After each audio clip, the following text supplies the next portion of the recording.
హరి ఓం. శ్రీ గురుభ్యో నమః. శ్రీ రమణ సద్గురుదేవాయ నమః. శ్రీ రమణ భాషణంలో భాషణలు 477. శ్రీమతి జినరాజదాస అనే ఆవిడ స్వప్నంలో సత్యానుభూతిని జ్ఞప్తి ఉంచుకోవడం ఎలాగ భగవాన్ అని అడిగింది. ఈ మెలుపులో ఉంటే ప్రయత్నం చేసి జ్ఞప్తిలో పెట్టుకోవచ్చు, కానీ కళలో ఎలా పెట్టుకోవాలి అని అడిగింది. మహర్షి అన్నారు, ఇప్పటి నీ మెలుకువ, నీ కళ, వాని జ్ఞప్తికై కోరిక, ఇవి కూడా ఆలోచనలే. ఇప్పుడు ఈ మెలుకువ, అలాగే నిన్నటి నీ కళ, వాటిని జ్ఞప్తి చేసుకోవాలన్న కోరిక. నిన్నటి మెలుకువని, నిన్నటి కళని ఇప్పుడు జ్ఞప్తి చేసుకోవాలన్న కోరిక, ఇవన్నీ ఆలోచనలే కదూ. మనస్సు మేల్కొన్న తర్వాతనే ఇవన్నీను. కానీ మనస్సు లేనప్పుడు నువ్వు లేవా అన్నారు భగవాన్. అప్పుడు ఆ భక్తురాలు, ఉన్నాను భగవాన్. అప్పుడు మహర్షి అంటున్నారు, నీ ఉనికియే నీ ఆత్మానుభూతి కదా, నువ్వు ఉండడమే నీ అనుభూతి. నువ్వు ఉన్నావు అంతే, అంతకంటే ఇంకా ఆత్మానుభూతికి అంటూ వేరే ఉంది. నాకు ఉన్నానని తెలుసు గాని అది ఆత్మానుభూతి అని తెలియడం లేదు. ఆత్మ అంటే ఏంటో తెలియక, అనుభూతి అంటే కూడా ఏదో తెలియక అదేదో కొత్తగా సంపాదించాలి అనుకుంటున్నావు. నువ్వు ఉండడమే ఆత్మ, అదే నీ అనుభవం అంతే. ఆత్మ ఉండడమే నీ అనుభవం అన్నారు భగవాన్. అప్పుడు ఆ భక్తురాలు, ఇది నాకు బుద్ధికి గోచరమవుతోంది. సత్యము పలుమార్లు మెరుపులాగా క్షణం కనిపించి క్షణంలో మాయమైపోతుంది. అది నిలకడగా ఉండడం లేదు భగవాన్ అంది. మీరు చెప్పినంత నాకు స్పష్టంగా నా బుద్ధికి గోచరమవుతోంది. ఆ సత్యం అప్పుడప్పుడు మెరుపులాగా అలా వచ్చి మళ్ళీ క్షణం ఉండి పోతోంది. అది నిలుకడగా ఉండడం లేదు అన్నారు. ఇప్పుడు మహర్షి అన్నారు, అట్టి ఆలోచనలు నీ నిత్య ఆత్మసిద్ధికి ప్రబల అవరోధాలు. అది కూడా ఆలోచనలే. నాకు మరి సత్యానుభూతి పూర్తిగా కలగలేదు, అప్పుడప్పుడు కలిగి అలా వెళ్ళిపోతుంది, నాకు ఎప్పుడూ కలగాలి అన్నది కూడా నీ ఆత్మ అనుభూతికి, ఆత్మస్థితి అవరోధాలే. ఎందుకంటే అలాగా నాకు అప్పుడప్పుడు మెరుపులా కలిగి అలా వెళ్ళిపోతోంది, సదా నిలకడగా ఉండడం లేదు అని ఎప్పుడు నువ్వు ఆత్మమై ఉన్నావు గనకనే అంటున్నావు. అవునమ్మా అంటూ అవి నాకు అడ్డొస్తున్నాయి అంటున్నావు. అవి నాకు అడ్డొస్తున్నాయని అనడానికైనా నువ్వు ఉండాల్సిందే. ఉన్నాను కాబట్టి అవి నీకు అడ్డొస్తున్నాయి అన్నారు భగవాన్. అప్పుడు ఆ భక్తురాలు, శ్రమ ఒడిదుడుకులతోటి పట్నవాసం ఆధ్యాత్మిక సాధనకు అనువుగా లేదు స్వామి. బోడంత శ్రమతో ఉంది, ఒడిదుడుకులతో ఉంది, పైగా పట్నవాసంలో జీవితం ఆత్మ సాధనకి అనువుగా లేదు. కావలసిన నిశ్శబ్దము, ఏకాంతము ఏ అరణ్యాల్లోనో ఏ కుటీరాల్లోనో దొరుకుతుందేమో అందావిడ. అప్పుడు మహర్షి అన్నారు, పట్టణాల్లో నిర్నిబంధంగా, అడవుల్లో బంధితుడిగా అనిపించవచ్చు.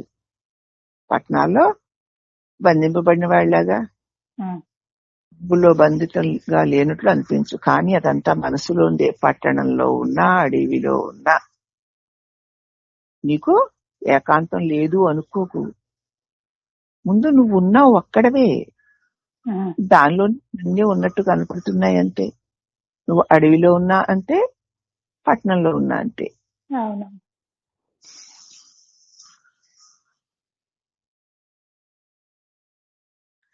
అప్పుడు అదంతా నీ మనోభావమే అన్నారు.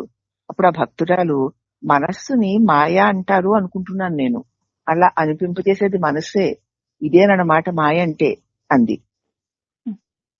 అప్పుడు మహర్షి అన్నారు, మాయా అంటే ఏమిటి? మనస్సు సత్యదూరమన్న ఎరుక. మనసు సత్యానికంటే దూరంగా ఉంది అనుకోవడం మాయ. అదే మాయ. మనసు సత్యానికంటే వేరు అని అనుకోవడమే మాయ. మాయ అంటూ ఎక్కడో లేదు. సత్యముని మాయ ఉందా? లేదమ్మా. మనసే మాయ అంటున్నావు. మనసే మాయ. ఆ మాయ అయిన మనస్సు నిన్ను విడిచి ఉందా? లేదు.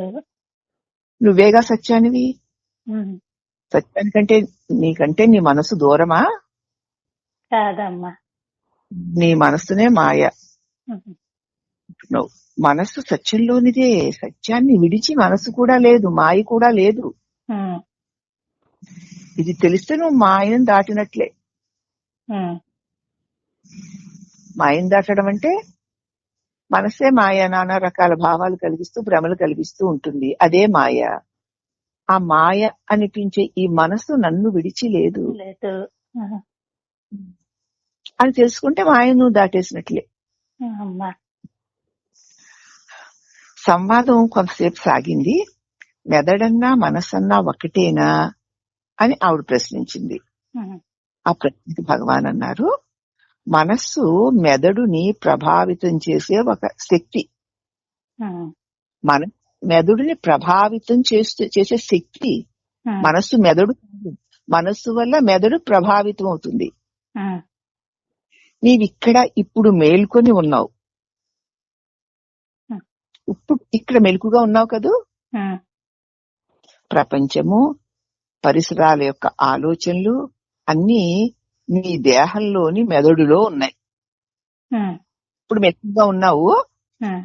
ఈ ప్రపంచము, ఈ పరిసరాల యొక్క ఆలోచనలన్నీ నీ దేహంలో ఉన్న మెదడులో ఉన్నాయి. కలలు కనేటప్పుడు నీవు వేరొక ఆత్మను కల్పించుకుంటావు. అది స్వప్న కలితమైన ప్రపంచాన్ని, పరిసరాల్ని చూస్తూ ఉంటుంది. ఇప్పుడు ఇక్కడ మెలకుగా ఉండి స్థూల దేహంలో ఉన్నటువంటి నీ శరీరంలో ఉన్నటువంటి మెదడులో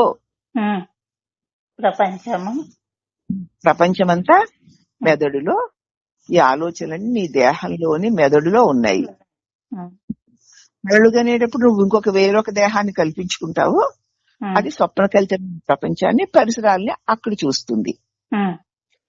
ఇదంతా ఇప్పుడు నువ్వు ఎలా చూస్తున్నావో అలాగే కదూ. అవునమ్మా. కళలోని దృశ్యాలు, కళలోని శరీరము స్వప్న సంబంధమైన మెదడులో ఉన్నాయన్నమాట. ఇప్పుడు మెలకువలోని దృశ్యాలు అదే మెలకువలోని ప్రపంచము ఇప్పుడు ఈ మెలకువలో ఉన్న ఈ స్థూల శరీరంలో ఉన్న మెదడులో ఉన్నాయి. కళలో ఆ సూక్ష్మ శరీరంలో ఉన్న మెదడులో ఉన్నాయి. కానీ ఆ రెండింటినీ ప్రభావితం చేసేది మనస్సు.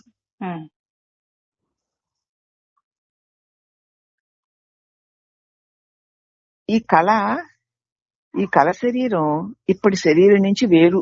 ఈ మెలుకులో ఉన్న శరీరం కాదు, కళ్ళలో ఉన్న శరీరం. ఆ ఇప్పుడు నీకు జ్ఞాపకం వస్తుంది. వాని మెదడులు వేర్వేరే అయినా దృశ్యాలు మనసులోనే గోచరిస్తాయి. మెలుకులో ఉన్నవాడి మెదడు వేరు, కళ్ళలో ఉన్నవాడి మెదడు వేరు. కాబట్టి మరి ఈ శరీరం కాదు కదా, వేరు వేరులే అయినా ఆ కళ ఆ వేరువేరు అయిన ఆ దృశ్యాలన్నీ ఇప్పుడు నీ మనసుకే కదా గోచరిస్తున్నాయి. కళ శరీరములో ఉన్నటువంటి వ్యవహారాలన్నింటినీ గ్రహించే మెదడు అవి పోయినా మళ్ళీ మనస్సే దానికి ఆధారమై ఉంది గనక అవి పోయినా ఇప్పుడు మనస్సే కదూ అవన్నీ నీ జ్ఞాపకం చేస్తుంది. అవునమ్మా. కాబట్టి మనస్సు మెదడు ఒకటి కాదు. సూక్ష్మ శరీరపు మెదడులో ఉన్నటువంటి విషయాలన్నీ సూక్ష్మ కళలో ఉన్నాయి. ఆ కళ ఆ శరీరము తొలగిపోయినా దానిని ప్రకాశింప చేసే మనస్సు ఇప్పుడు ఉంది గనక ఆ మనసుకు ఇప్పుడు గోచరిస్తున్నాయి. కనుక మనస్సు వేరు, మెదడు వేరు. జాగ్రత్త స్వప్న సుషుప్తులు మనస్సుకే ఉంటాయి తప్ప మెదడులకు ఉండవు. ఎవరికి మనసుకే కదా జాగ్రత్త స్వప్న సుషుప్తులు ఉండేది. అవునమ్మా. అప్పుడు ఆవిడ అంది, ఇదంతా బుద్ధికే గోచరం అవుతుంది స్వామి, కేవలం బుద్ధికే ఇదంతా గోచరం అవుతుంది. అప్పుడు మహర్షి అన్నారు, ఆహా ఎవరి బుద్ధి? ఇదిగో ఉన్న సమస్య అంతా దాని చుట్టూ అల్లుకున్నదే. నిద్రలో వలె బుద్ధి ప్రమేయం లేనప్పుడు కూడా నీ ఉన్నావన్నది విదితమే కదా. నిద్రలో బుద్ధి ఉందా? లేదమ్మా. కాబట్టి నిద్రలో బుద్ధి లేకపోవడం వల్ల బుద్ధి నీ స్వరూపం కాదు. అప్పుడు బుద్ధి లేకపోయినా, బుద్ధి ప్రమేయం లేకపోయినా సరే నువ్వు ఉన్నావు కదూ. కాబట్టి నీ ఉనికి నీ అనుభవంలోది కాకపోతే నువ్వు ఉన్నావని నీకు ఎలా తెలుసు? అందుకే అంటున్నాను, నీ ఉనికియే ఆత్మానుభూతి. నీ అనుభూతి నీ ఉనికియే. నీ ఉన్నావు అని నీకు ఎరుక కలిగి ఉండడమే ఆత్మానుభూతి. నువ్వు లేని క్షణాన్ని నువ్వు ఊహించగలవా? లేదు.